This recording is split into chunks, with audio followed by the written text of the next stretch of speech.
It's 07:58 on bump-in day 2. The crane is sitting in the holding bay. The steel crew are meant to start the stage 1 roof lift at 0800.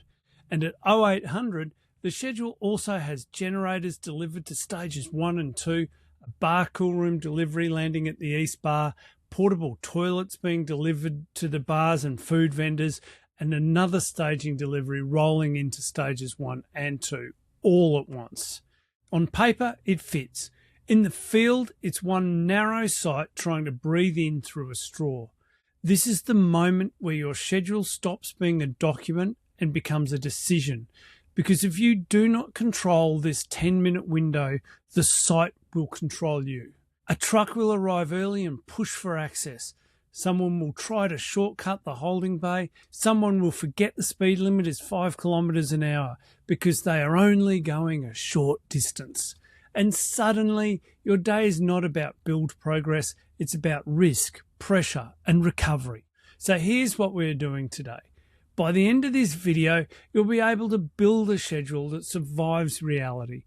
Not a pretty chart, a runnable plan that a competent supervisor can pick up at 06:45, read once, and run the day from. You'll know how to set intent that guides decisions, how to lock boundaries early so the day cannot drift, how to build a simple dependency chain so you can see the true critical path, and how to run document control so no one is working off ghosts, and how to do one fast zone readiness check that stops mornings like this from turning into out of control chaos.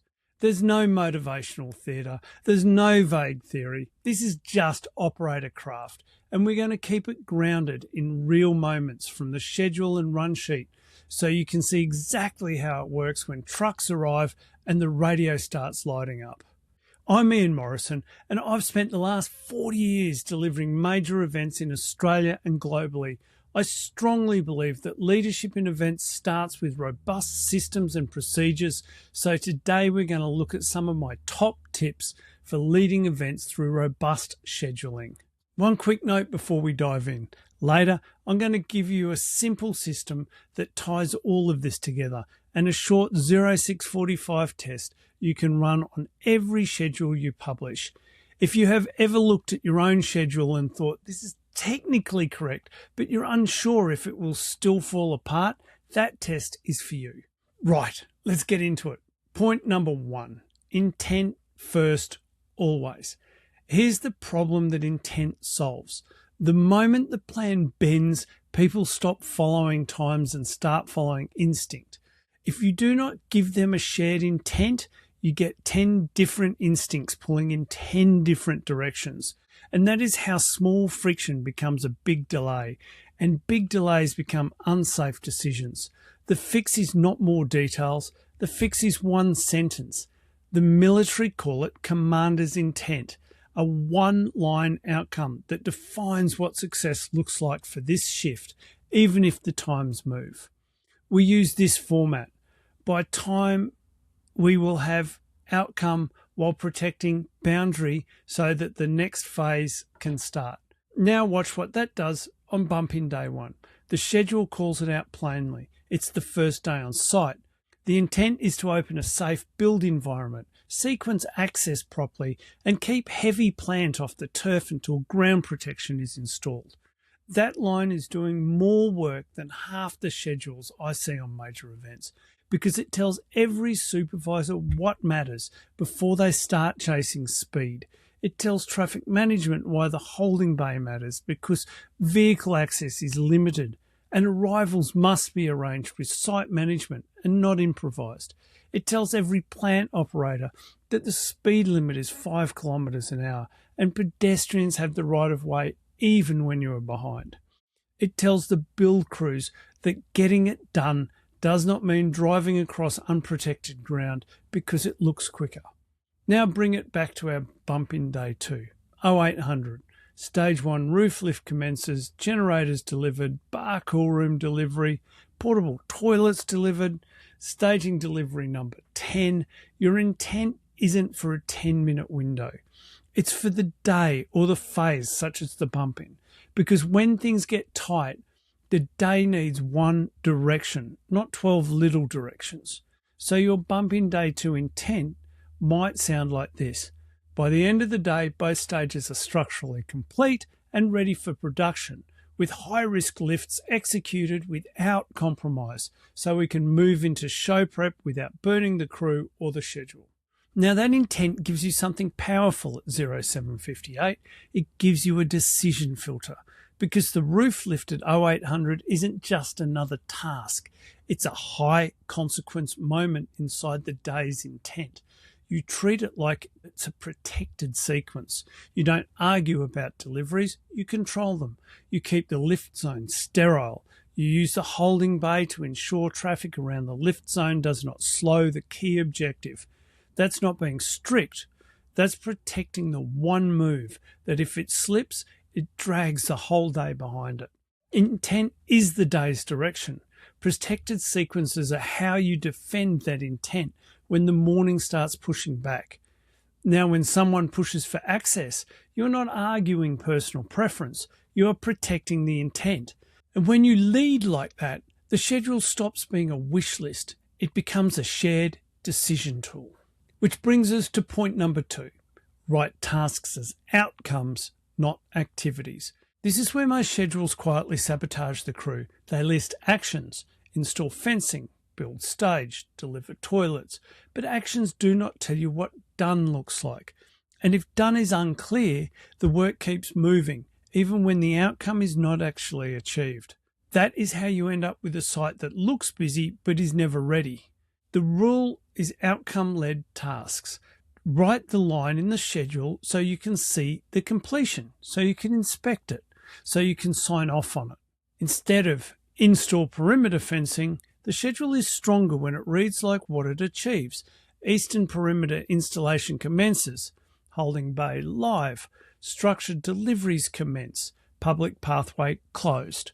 These are outcomes. You can walk them, you can confirm them, you can brief them. And when something changes, you can see what is at risk. Look at bump in day 1 again. There is a reason the early morning is stacked with traffic management commencing, the holding bay opening, site manager on site issuing radios, safety officer commencing, toolbox talk and induction, vehicle escort team commencing, then work commences.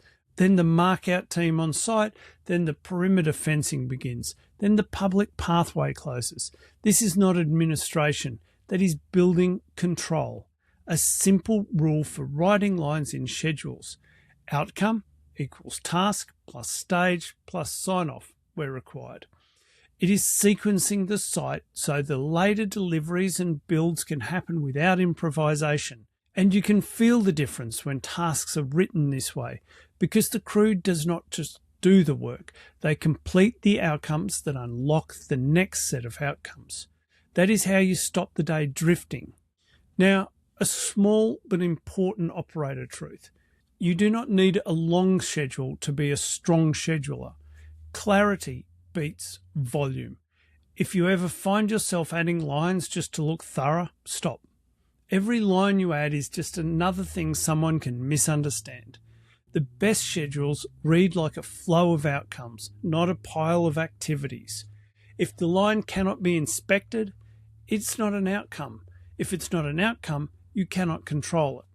On to point number 3. Build the day from zero using phases, then protect your critical path. This is where your schedule turns from a list into a system. The problem this solves is wish lists creeping quietly. When you start with what must happen, then you add the nice to haves, then you add while we're here, and then suddenly you are trying to do 6 different projects in one day, and the site becomes a negotiation. The solution is building from zero with phases. Start with the phases that exist on every event site. Bump in, production load-ins, sound checks, rehearsals, show, bump out. And then if it helps, think of sub-phases or work streams. Traffic and access, induction and comms, safety and medical, ground protection, perimeter and boundaries, power and infrastructure, staging and structures, amenities and welfare. That is the skeleton. You start there because those phases reveal the real work. And once the skeleton is clear, you can add the specific tasks that belong inside each phase. Now, here's the part that changes everything. Within those phases, you identify the dependency chain. What must be true before this starts? What does this unlock next? And that is how you find your critical path. The critical path is not a fancy project management term. It is simply the sequence of outcomes that, if they slip, everything behind them slips. Now, let's make it concrete with the schedule. Bump in day 1. The eastern perimeter fencing is scheduled to be installed early, and the notes explicitly talk about securing the boneyard area first. The public pathway closure is at 0900, and it depends on the perimeter being complete.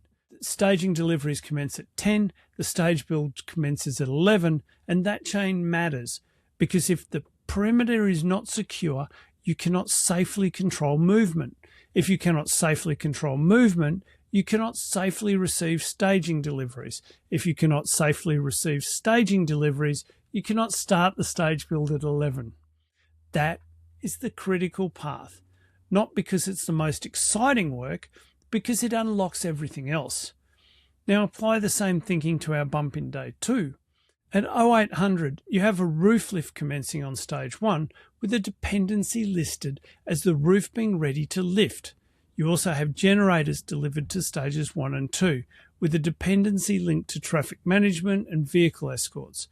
You have a bar cool room delivery that depends on traffic management. You have toilets delivered that also depend on traffic management. Those dependencies are telling you something.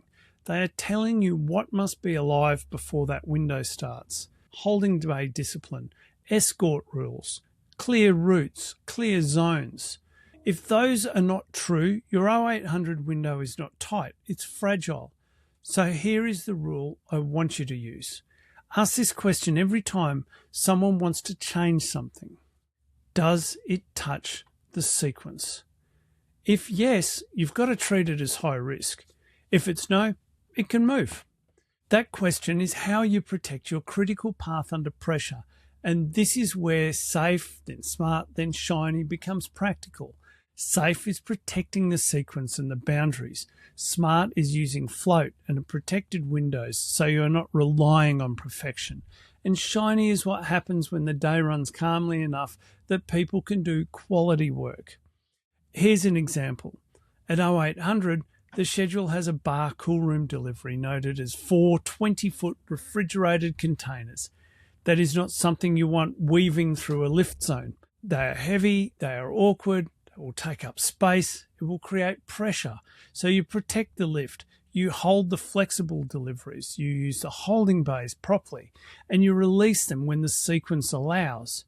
It's not being difficult, it is being competent.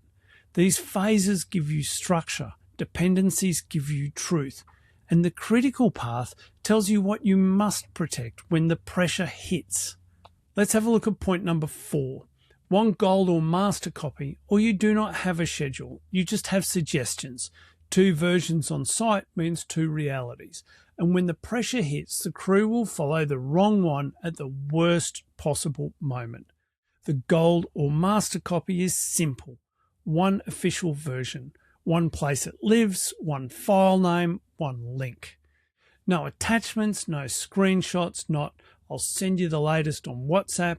If you want to run the site as 1 machine, it has to be working off 1 truth. Now, here's the part people misunderstand.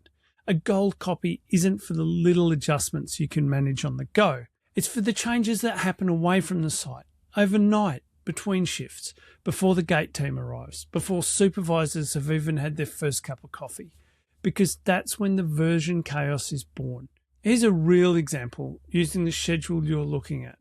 Bump in day 2 has a 0800 stage 1 roof lift. That's our protected sequence. It has to run clean and it has to run sterile and it has to run without deliveries trying to thread the needle. Now imagine this call comes in the night before. A supplier says they can't make their original time. They can only arrive an hour later, which now clashes with your lift window and your access routes. If you manage that with a late night text and a radio call in the morning, you'll lose it. because the gate team will still be working off yesterday's version. The holding bay will release the wrong truck first. Someone will wave a vehicle through because it's on the schedule, and your lift zone will get squeezed by a delivery that never should have been moving at that moment. That's how good operators end up having bad mornings. So you do it properly. You update the goal copy that night.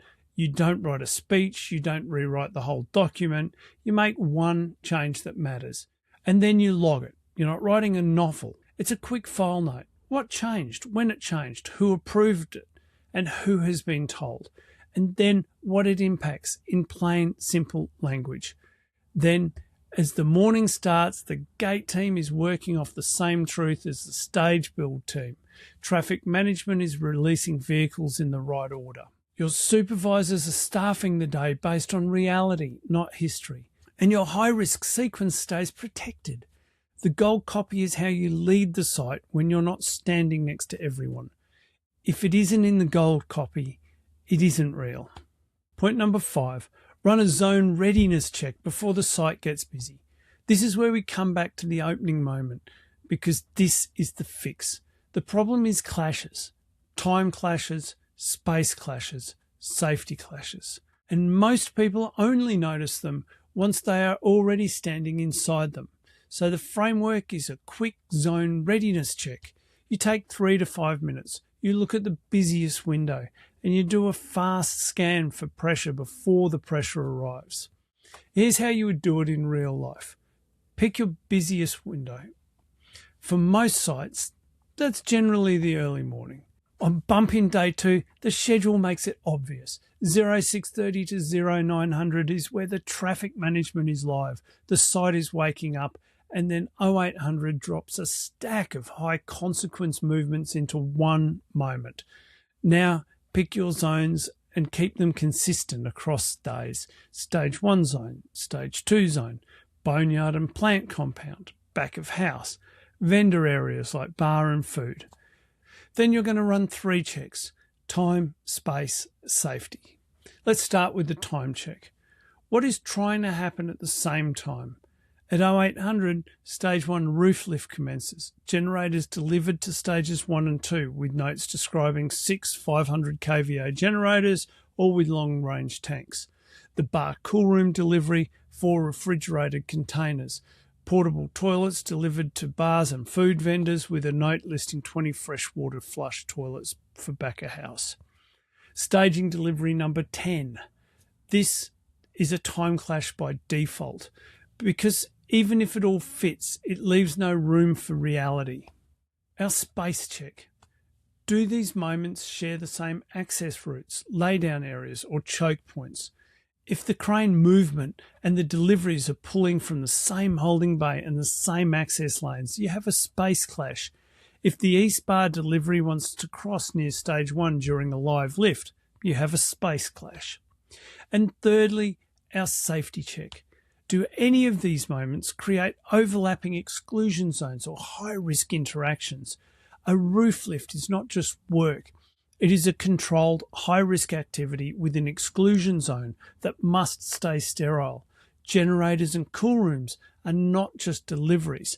They are heavy, slow, and usually need plant support on arrival. Toilets can seem harmless until they're dropped in the wrong spot and can block an egress route or a service lane.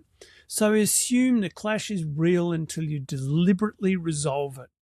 And then you fix it using tools you already know. Protected windows, holding bays, staggered release times, escort rules, clear ownership. This is where you stop trying to fit everything in and you start protecting what matters. You set a protected window for the roof lift. You make that window sterile for the Stage 1 lift zone. You hold the deliveries in the loading bay until the lift is complete and the zone is handed back. You release them in a controlled sequence so you are not gambling with safety. You write the decision into the schedule and the briefing, because discipline is what makes it repeatable. Now, let's jump to show day for a minute, because the same mindset applies. The run sheet opens the line and sound check window at 10. Line checks start on Stage 1 and 2. Band starts sound checking through the morning. Line and sound checks are complete at 12 with sound curfew controls noted. At 12 there is a command and control site walk and the gates open at 16:30. And later pyro safety checks commence at 20:30 and pyro goes live at 20:55. This is the same pattern. You don't treat pyro as a queue. You treat it as a zone readiness moment. You schedule the safety checks. You enforce the exclusion zones. You run the clearance checks. And you do not negotiate with the hard boundary sound curfew of 22:30. Because show mode is not where you improvise your controls. Show mode is where you execute them. Zone readiness checks stop you hoping. They force you to see pressure early and resolve it before it becomes chaos. So now let's tie the whole thing together, because if this stays as a handful of tips, it won't change how you schedule. A schedule only works when it can run the site without you standing over it. Not because you want to disappear, because the moment the day gets tight, you cannot be everywhere at once. And if the plan only works when you are personally translating it, it isn't a plan. It's a dependency. So I think about schedules in 3 layers: direction, outcomes, control. Direction is the day's intent, one sentence that tells the team what good looks like by the end of the shift and what you're not willing to trade away to get there. Because when reality bends, people don't need more timestamps. They need one shared direction, so decisions stay aligned instead of splintering into opinions. Outcomes are what makes the schedule runnable. Every line is written so done can be checked on the ground, not guessed in a meeting. And the sequence is built around what unlocks what, so the critical path is obvious and you stop wasting energy on work that feels busy but doesn't move the event forward. If you can't inspect it, it isn't an outcome.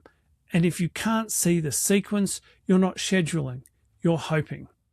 Control is how you keep the whole site operating off one truth, one gold copy that everyone can find in seconds, a short change log that tells you what moved, when, who approved it, and who was being told, and protected sequences for high consequence moments, so you're not trying to invent safety while the radio is already red hot.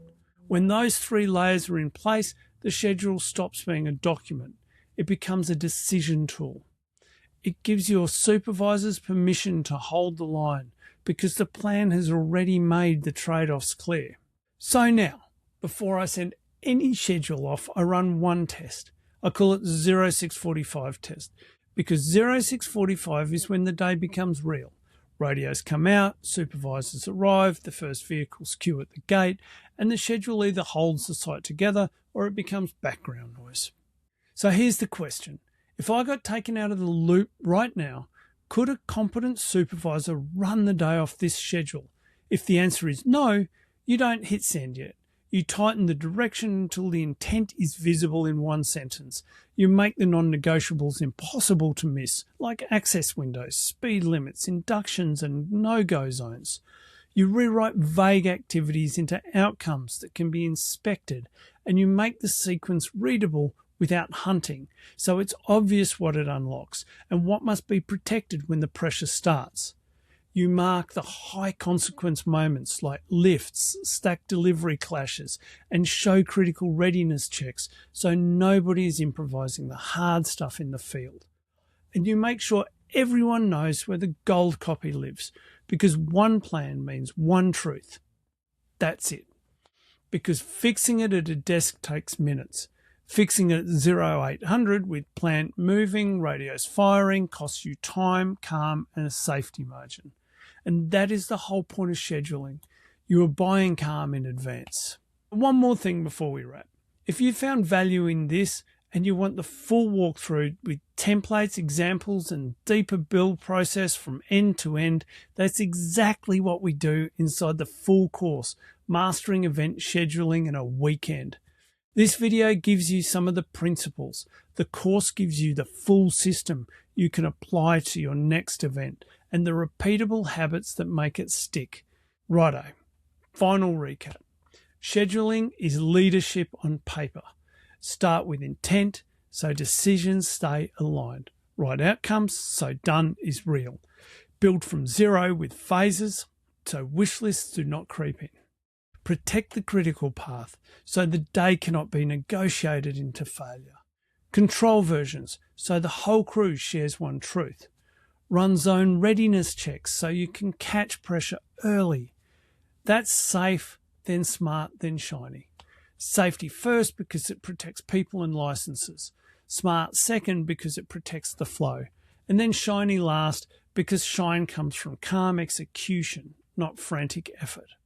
So your next step, if you want the full course, Mastering Event Scheduling in a Weekend, or you want to join the Behind the Stage community and get the resources that support this way of working, head to the link below. Because operators who get good at this do not get good because they found a better spreadsheet. They get good because they ran the same discipline over and over until it became how they lead. And the next time you hit a morning stacked like this, you won't be guessing. You'll be running a plan you can stand behind. Best of luck.